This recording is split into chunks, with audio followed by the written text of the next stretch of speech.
You are about to hear a Silence and Star Song recording. All Silence and Star Song recordings may summon ancient aliens or your local cryptids. Copyright to all works is held by the respective authors. Works are recorded and used with permission. What's Got You by Lauren Dorman. I believe in God the Father Almighty, creator of heaven and earth, and in Jesus Christ, the small congregation chanted. 6 young boys dangled their bare feet over the edge of a pew, 2 pairs of which actually touched the dusty wooden planks beneath. "Aw, this is bull," one of the taller boys, Jimmy from New York, began, but choked off as a lady in a blue hat turned in her pew to make eye contact. The look silenced him mid-word, and he chewed the inside of his lip. The tiniest boy next to Jimmy swallowed, whispering, "You better hush talking like that or she's liable to pick a switch." The other boys nodded vigorously and shared anxiety. Jimmy didn't care. "Hey, you guys want a ditch? I'm not listening to this crackpot talk about some fairy stories all morning when I could be fishing." He knew they wouldn't skip, but they were fascinated by his Yankee accent and his stories of all the trouble he would get into when he came back home from his aunt's house in Yazoo City, Mississippi. His father had shipped him here for a whole summer of that fat preacher asking him how he's doing. Terrible. And if he's turned from his ways. Never. But he wasn't going to stay here and listen to it today. He had better things to do. "You don't gotta believe in God, you know, but something believes in you," Chance muttered.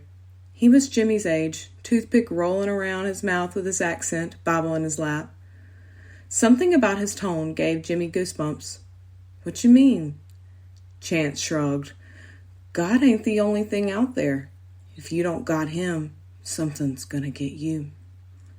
Jimmy shook his head with disbelief at this. "You guys believe some crazy—" He cut his eyes to his aunt in blue. He chuckled to himself as they turned in their Bibles obediently. Jimmy slipped out the door, totally apathetic to disturbing anyone. Jimmy found the path through the woods that led to the river almost immediately once he got off the main road. "These country people have got no dang sense. Wasting a perfectly good Sunday sitting inside a stuffy church singing the same old lame songs and listening to that dumb preacher talk trash." Jimmy spat as he kicked up dust on the trail. Finally, the steel reflection of river water came into view, and he almost broke into a dead run but for the sound of a broken twig bringing him up short. "Who's there?" Jimmy called out suspiciously. His hand went to his back pocket, where a switchblade always sat like a loyal dog ready to come to his defense, but it wasn't there. He cursed his aunt, who must have taken it out to wash his jeans and never returned it. Nothing came out from behind the trees, and he was about to think he'd imagined the noise when, shrugging, he turned back toward the water and almost jumped out of his skin. A woman, taller than any he'd ever seen, stood there between him and the river, raven hair curled into ringlets cascading down her shoulders. Her eyes were downcast as she inspected a dandelion between her thin fingers. Heart thumping wildly at the sudden sight of her, he thought of his Aunt Loretta for some strange reason. His instinct told him that he wished she were here, and he blushed at the thought of anyone discovering he was scared to be around a woman. He coughed in an attempt to calm his racing heartbeat, and just then the strange woman looked up from her preoccupation. It didn't help. Her eyes were sin black, darker than her hair, which at least reflected bits of golden sunlight. Even worse, she had no whites, and the darkness spreading out to the corners seemed to absorb any light that hit them. Jimmy shuddered. Instinct telling him to run came over him, but he couldn't make himself lift his feet off the ground. "James!" A clear voice rang out through the forest. Jimmy turned his head in relief to see who had come to his rescue, while also wondering who knew his real name. "James!" It rang again, then silence. Troubled, Jimmy searched the brush, but no one emerged. He gulped, terrified to turn back to the woman, but when he did, she wasn't there. So he ran. Aunt Loretta had left out some cold cuts and butter beans for him, but she was on the porch listening to old Rob exchanging stories with some of the neighborhood kids. "The Witch of Yazoo?" old Rob questioned a youngster. "Course I know it. My own pa was there when she lived, seducing young fishermen down by the river with her false raven hair.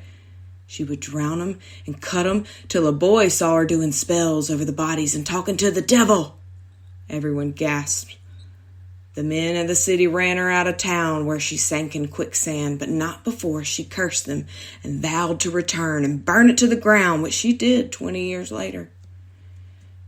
It couldn't be a coincidence, the woman Jimmy saw by the river. He shook his head. He didn't want to hear any more, so he went back in, walking past the cold cuts, and to his bedroom, where he spent the better part of the following week in great thought. The church door creaked open as Jimmy tiptoed inside. His Aunt Loretta barely turned her head, and he nodded respectfully. Chance was with all the same kids as before, toothpick in his mouth, Bible open across his lap. Jimmy met his eyes, and Chance shuffled the kids aside to make room so that Jimmy nestled in the space beside him. "Thanks," said Jimmy, embarrassed. Chance grunted, and Jimmy smiled. Together, they chanted with the congregation, "I believe in God the Father Almighty, creator of heaven and earth, and in Jesus Christ."